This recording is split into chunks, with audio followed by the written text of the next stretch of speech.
Thousands of desperate migrants trapped in Hungary protest outside the Budapest train station. Chaos in the Channel as trespassers disrupt Eurostar service between London and Paris. And is this man suave enough to play Bond? The newest 007 author's words come back to haunt him. Africa 54 starts right now. Good evening and welcome. I'm Vincent Makori. This is Africa 54. As the European migrant crisis is deepening, refugees trapped in Hungary are feeling anguished and desperate. At least 2,000 migrants protested outside Hungary's international train station in Budapest on Wednesday, stranded after Hungarian authorities abruptly stopped allowing migrants to take trains to Germany and Austria without European Union visas. Many of the refugees, including families with children, watched while Hungarians with identification and foreigners with valid passports could board the trains. One Syrian refugee says their situation is dire. I am here 4 days ago, and really we are living in a bad situation here because we are stuck here and waiting for a speedy solution from Europe, to help people and reach their destination. We are really here in a jail and we can't go anywhere because the police is really you can't find them anywhere. And maybe we'll catch you and take you, and maybe they do anything with you. Well, Eurostar trains traveling between Britain and France were stopped for several hours overnight because of suspicions that illegal migrants were blocking the tracks. Hundreds of passengers were frustrated and angry after Tuesday night's delays, which affected 5 Paris to London trains. The French port city of Calais has been the epicenter for migrants attempting to cross to Britain through the Eurotunnel. Europe is able to welcome all these people. Europe is able economically and by every means, Europe is able to accept and welcome all these people. So we just need the politicians to listen to their hearts, act like human beings and open up the borders. Well, the migrant crisis is Europe's biggest since World War II. The International Organization for Migration says more than 350,000 migrants have made the perilous journey across the Mediterranean Sea this year, fleeing turmoil and poverty in Africa and the Middle East. About 2,600 have died, often drowning, when rickety, overcrowded boats operated by human traffickers have capsized. Now, the 28-member European Union plans to hold emergency talks on the migrant issue on September the 14th. A number of EU members have blocked a plan for its states to accept specific numbers of refugees. VOA's Mike Richmond has more on the growing crisis. The IOM said Tuesday that more than 234,000 of the refugees have landed on the shores of Greece. Another 114,000 have arrived in Italy, and much smaller numbers in Spain and Malta. About 2,600 have died, often drowning when rickety, overcrowded boats operated by human traffickers have sunk. Hungary is one of the main migrant entry points to the European Union, with more than 156,000 migrants arriving there this year. On Tuesday, Hungarian authorities shut down and then reopened Budapest's main train station, but still barred entry to migrants. Hundreds of migrants, mostly from conflict-ridden areas of the Middle East, were left stranded outside. Many pleaded with authorities to let them on trains headed to Austria and Germany. Our requests are very, very simple. We need just release. Just to pass Hungary. We need nothing from the Hungarian government. What does she want from us? About 2,000 migrants have made their way to the German city of Munich, where groups of refugees continued to disembark at the city's train station on Tuesday. Police in Munich have long been dealing with large numbers of arriving migrants, while volunteers have stepped in to provide food and water. The police here in Bayern have been facing a big challenge for months now. We have been bringing in reinforcements for weeks. The situation will remain a big challenge, but we will solve it somehow. Germany has accepted more refugees than any other European country, a total that could reach 800,000 by the end of the year. Thousands more migrants are expected to arrive on the shores of Europe in the coming weeks. The 28-member European Union plans to hold emergency talks on the migrant issue on September 14th. Mike Richmond, VOA News, Washington. Now, Congolese warlord Bosco Ntaganda pleaded not guilty on Wednesday to crimes including the rape of child soldiers in a campaign of pillage and murder in northeastern Congo's Ituri province in the early 2000s. The Rwandan-born Ntaganda is accused by prosecutors at the International Criminal Court of conspiring to expand the power of the Hema ethnic group and seize the province's vast oil, diamond and gold wealth for himself. He faces 18 charges of war crimes and crimes against humanity, including murder, rape, pillage and persecution. Prosecutor Fatou Bensouda told judges that fighters from Taganda's Union of Congolese Patriots had lured ethnic Lendus occupying the land they wanted to purported peace talks in order to capture and kill them.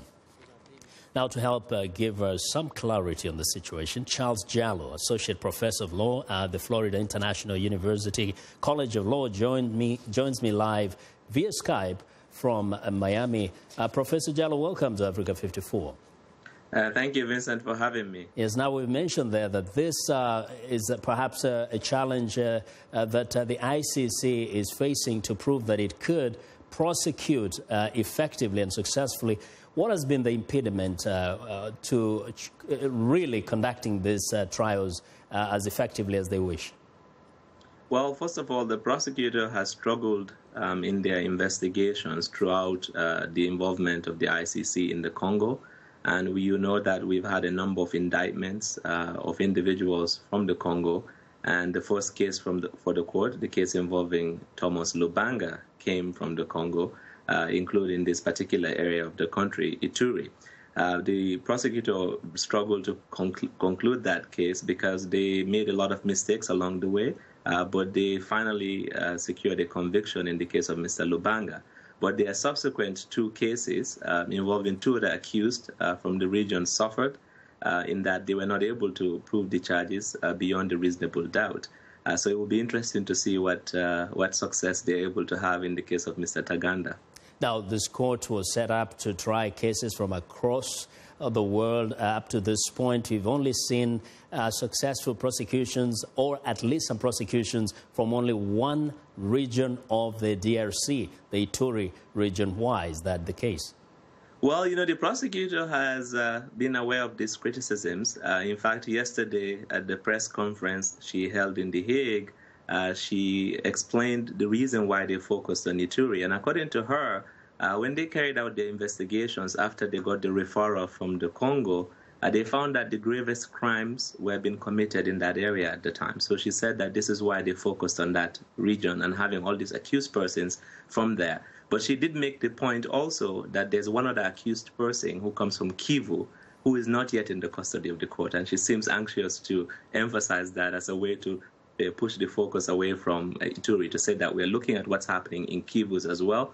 And the suggestion is that grave crimes have been committed in those places.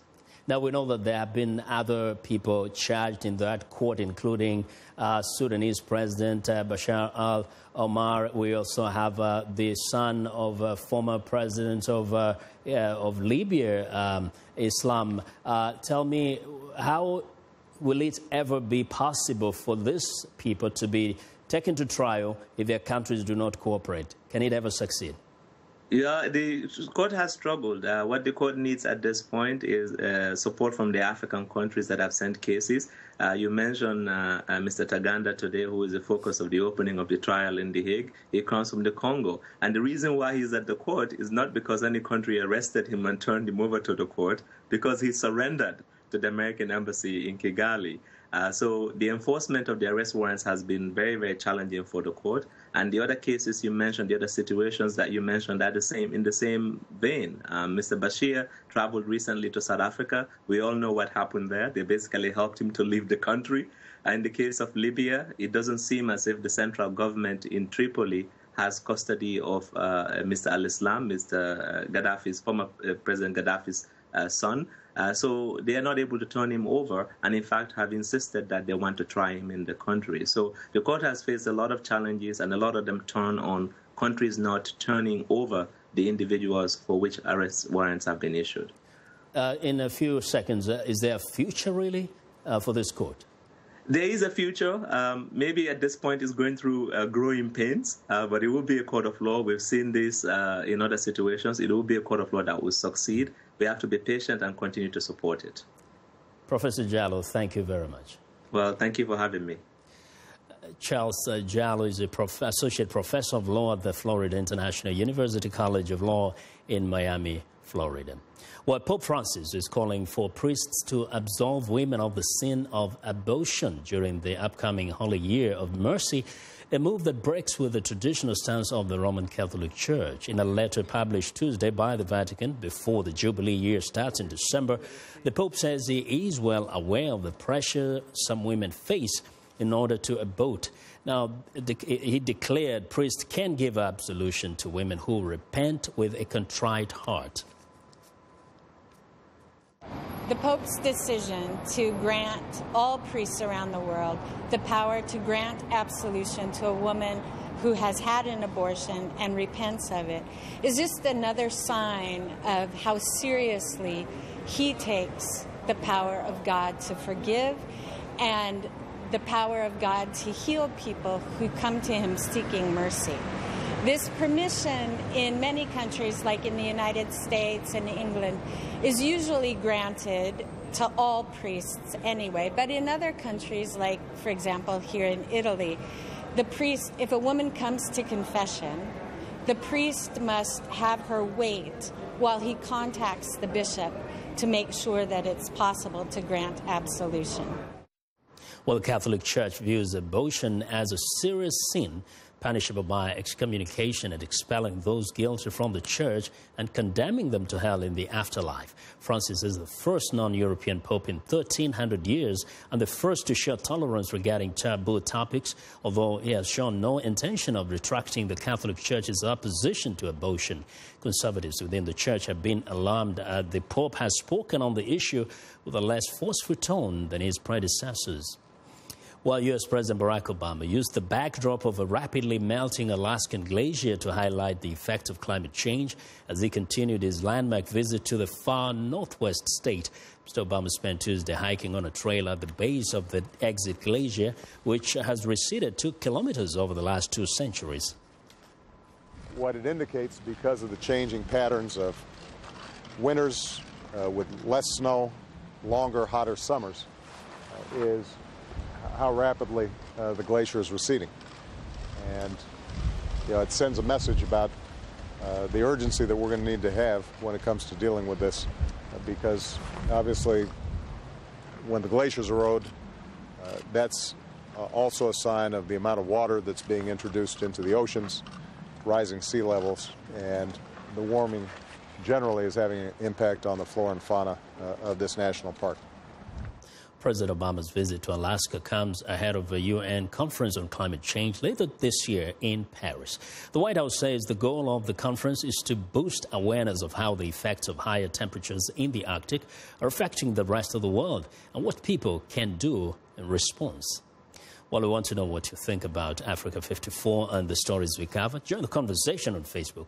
The address is Africa 54. And check out our headlines on 24/7 on voaafrica.com. I'd like to hear from you.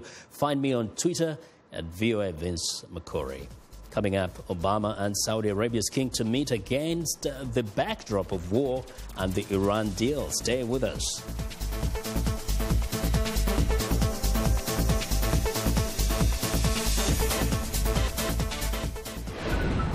News and notes. This is Living Better. A new aspartame-free version of Diet Pepsi has arrived on supermarket shelves. Pepsi has replaced aspartame in the popular soda drink with sucralose, the same non-nutritive sweetener found in Splenda. There are many options when it comes to artificial sweeteners. Sweet and Low, or granulated saccharin, was first introduced in 1957.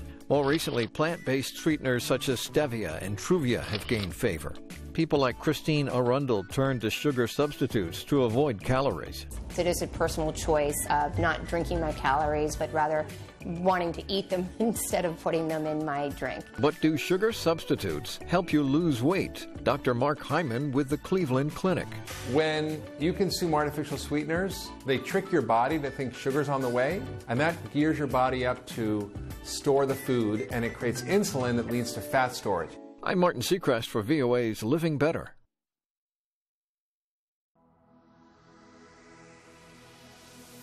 I'm Jeff Selden, and I work the National Security Beat. National Security Beat is anything that affects the national security of the United States, from counterterrorism to surveillance to even relations with Russia. It's one of the most fascinating beats you can have. It's probably one of the more important beats that you can cover because it touches on so many areas of the world, so many areas of people's day-to-day lives. I'm Jeff Selden, and my beat is national security.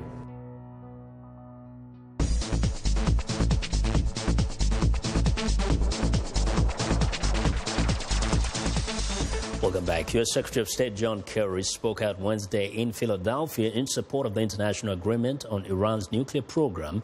His speech comes as Democrats in Congress appear to have enough votes to secure the landmark deal.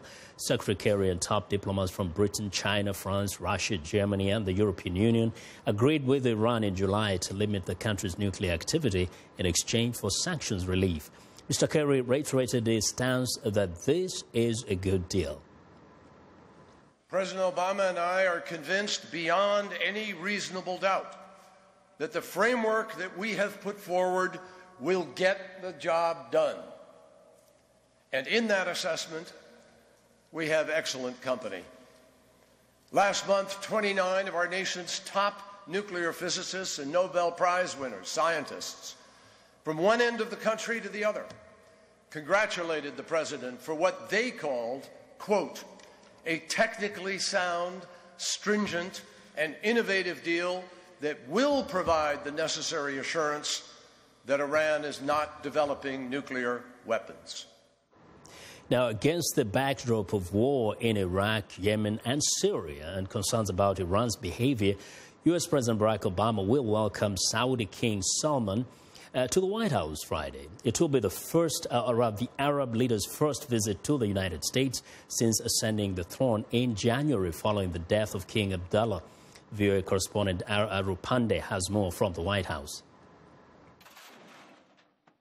The one-on-one talks between President Obama and Saudi Arabia's King Salman could not come at a more tumultuous time in the Middle East, as a U.S.-led coalition fights Islamic State militants in Iraq and Syria, and a Saudi-led coalition beats back Iranian-supported Houthi rebels in Yemen. Many people in the Gulf, in fact the entire Arab world, are concerned about the U.S. position in the Gulf, about the Iran nuclear agreement, about what is happening in terms of Iran's expanding influence in the Levant, in Iraq, in Yemen.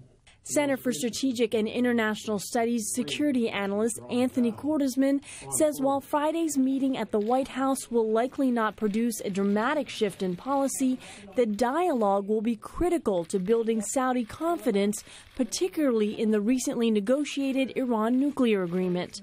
They have to be firmly convinced the United States is going to enforce it, is not going to ignore any violations, that it will take a hard stand on it. Beyond the nuclear deal, Iran's behavior in the region will likely also factor into the two leaders' discussion on Iraq. Former U.S. Ambassador Francis Ricciardoni, now with the Atlantic Council, says Saudi Arabia has a stake in seeing its northern neighbor stabilized. I should think the discussion between President Obama and King Salman on Iraq will be very interesting as to what each side can do to support Prime Minister Abadi in holding that country together and strengthening its independence from hegemonistic influence.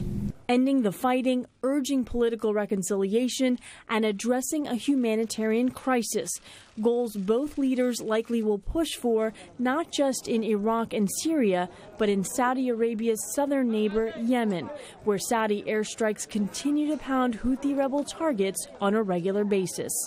Arup Pandey, VOA News, the White House. Well, a Kenyan conservancy is seeking funding to save a rare white rhino species. The Arpeggiata Conservancy, which hosts 3 of the world's remaining white rhinos, is working to get a new generation born and has launched its Make a Rhino campaign to help raise the funds. VOA's Caroline Turner has more. Najin and Fatu are 2 of the last 4 northern white rhinos left on the planet.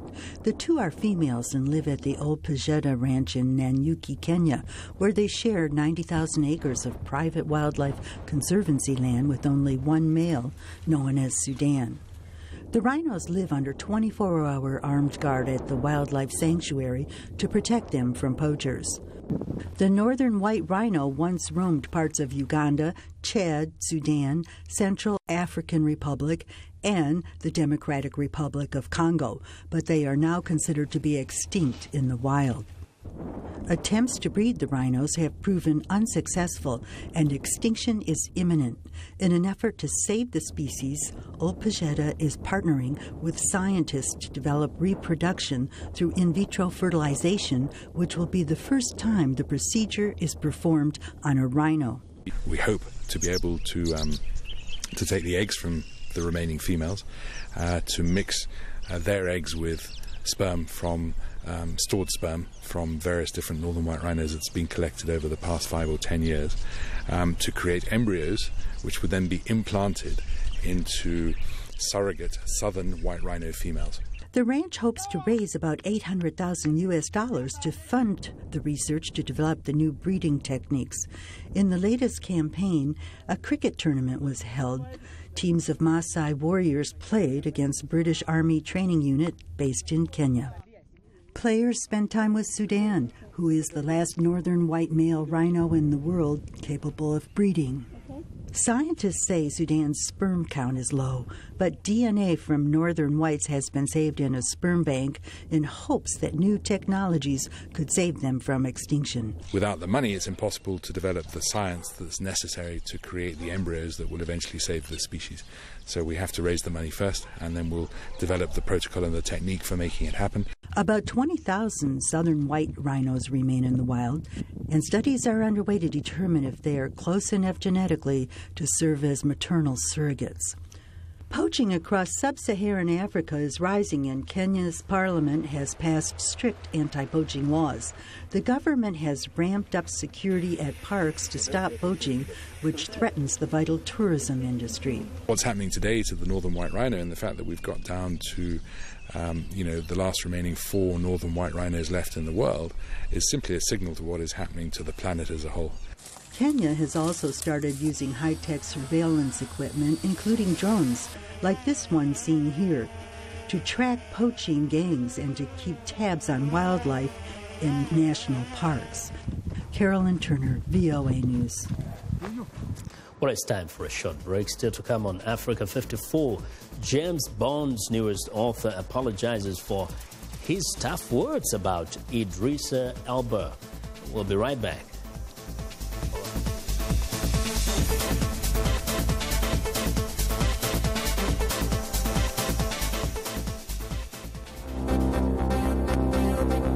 If you've just joined us, I'm Mariama Diallo, and here is a quick recap of today's headlines. Thank you very much. In the Netherlands, the trial of a former Congolese rebel leader, Bosco Ntaganda, begins at the International Criminal Court in The Hague. Al-Shabaab militants assault an African Union base in southern Somalia, killing at least 19 soldiers and reportedly taking others hostage. This government. In South Africa, Parliament rejects investigating President Jacob Zuma for possible impeachment for allowing Sudanese President al-Bashir to evade an arrest warrant and leave the country in June. Finally, in Niger, Christian and Muslim communities came together for a conference on living in peace 8 months after interreligious violence. That's all for today. Thanks for watching. We'll see you next time.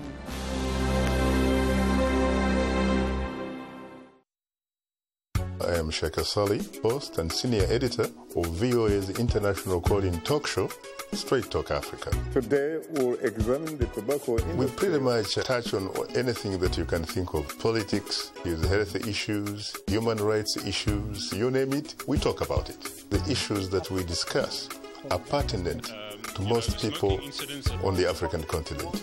A very, very rare and unique opportunity to interact with their leaders.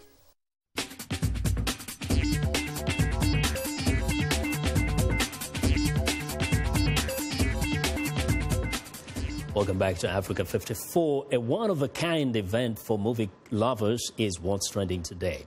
The Slum Film Festival in Nairobi gives a platform to documentaries and short films coming from or about slums from around the world. The unique event is in its 5th year. This year, there is lots of buzz surrounding the film Silent Depression, which was directed and produced by George Nzamba, a filmmaker from Uganda who grew up in the slums of its capital, Kampala. The short film is about a young man who gets depressed because he spends so much time on social media. Around a third of the 30-plus films shown at the 6-day event were made by Kenyans who grew up in the slums, with others from countries like Argentina, Malaysia, Nigeria, and the United States.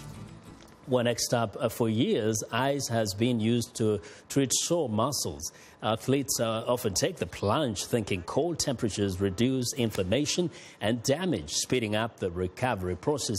But a joint study by the University of Queensland and the Queensland University of Technology in Australia has poured cold water on the ice birth recovery theory. They studied 21 men who did strength training for 2 days a week over 3 months. The research found muscle mass increased by 10 to 15% in the group that did an active warm down and only 5% in the group who used ice baths. The findings could have wide ramifications, especially during the pre-season when athletes are trying to build muscle mass.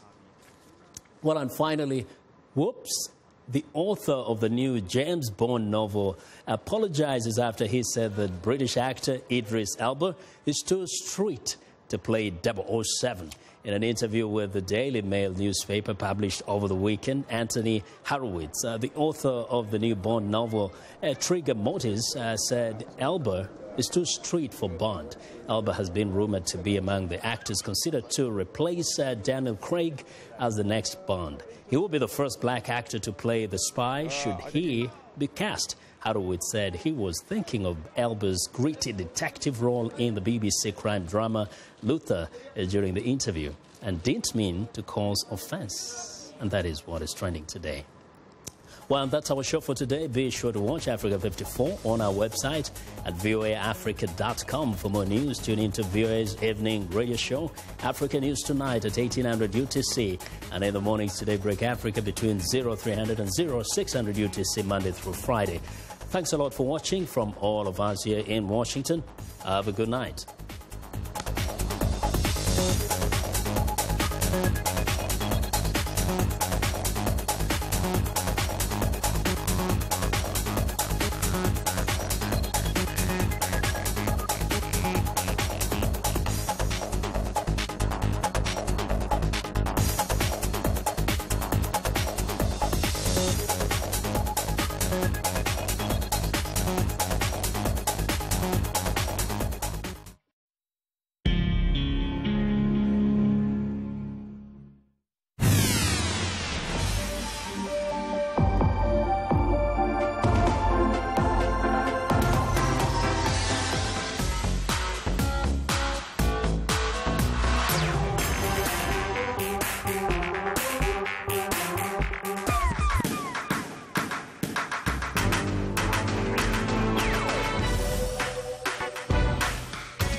Music is something that brings people together. Music educates, it motivates, it's a bridge. Music. Ali. On VOA. I am Sheikh Sali, host and senior editor of VOA's international call-in talk show, Straight Talk Africa. The issues that we discuss are pertinent to most people on the African continent.